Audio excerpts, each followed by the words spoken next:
Now, you have probably heard me say this before that I do a bit of training every single day at work. It's not elaborate, it's not high fidelity, it's not even formal most of the time, but every single shift I do something to refresh my brain because a lot of the knowledge is use it or lose it. It may be to do something more formal, like a module of an online refresher class, a CEU class, or maybe I'll read an article researching some content that I'm working on. But usually it is much less formal. Let's say I'm checking the gear at the start of my shift and I take note that the crike is in the bag where it's supposed to be. I may think to myself, you know what? I haven't opened up that crike kit and put my hands on those tools in months. So let me refresh myself.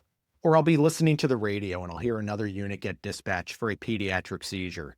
You know what? I haven't had to medicate a little kid with a seizure for a while, and I will pull the protocol for pediatric seizures and review the protocol. That's it. That's the training that I do at work. While it is simple, it is absolutely meaningful. I am not a neuroscientist. I don't have a doctorate in education, but I would be willing to bet that if you measured the cognitive performance of a provider and compared the person who took 5 to 20 minutes each shift to review a protocol, a piece of equipment, or a procedure, and compared them to someone who did not do that, but went twice to, or we'll even say quarterly, to a multi-million dollar sim lab for high fidelity simulation on training days, you'd find that the person who does the little bit of review each day outperforms the person who only does training per se on designated training days at the big fancy training center. If you take those few minutes each shift to think about something that you need to knock the cobwebs off of, you review it, you go about your day, you are generating memory markers in your brain that will make that information much easier to recall when you are cognitively taxed in a stressful situation with tons of visual,